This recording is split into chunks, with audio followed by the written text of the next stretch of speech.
దేవుడు నీతో మాట్లాడాలి అనుకున్నప్పుడు ఖచ్చితంగా మాట్లాడతాడు.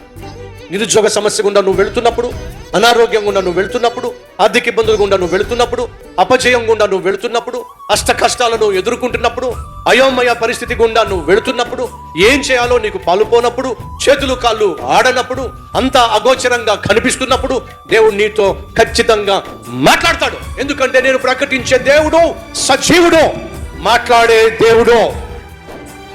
ఈరోజు నా ప్రశ్న, మీ జీవితంలో సమస్యల గుండా వెళుతున్నప్పుడు, దేవుని మందిరానికి మీరు వచ్చినప్పుడు దేవుడు మీకు ఏదైనా వాగ్దానం చేశాడా?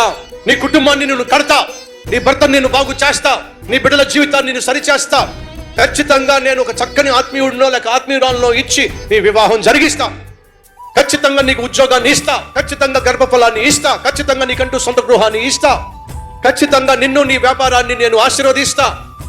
దేవుని సన్నిధికి వచ్చినప్పుడు దేవుడు మీతో వాగ్దానం చేశాడు అని అంటే, వాగ్దానం చేసిన దేవుడు ఆ వాగ్దానాన్ని మీ దగ్గర మీ జీవితంలో నెరవేర్చడానికి ఒక టైం ఫిక్స్ చేశాడు.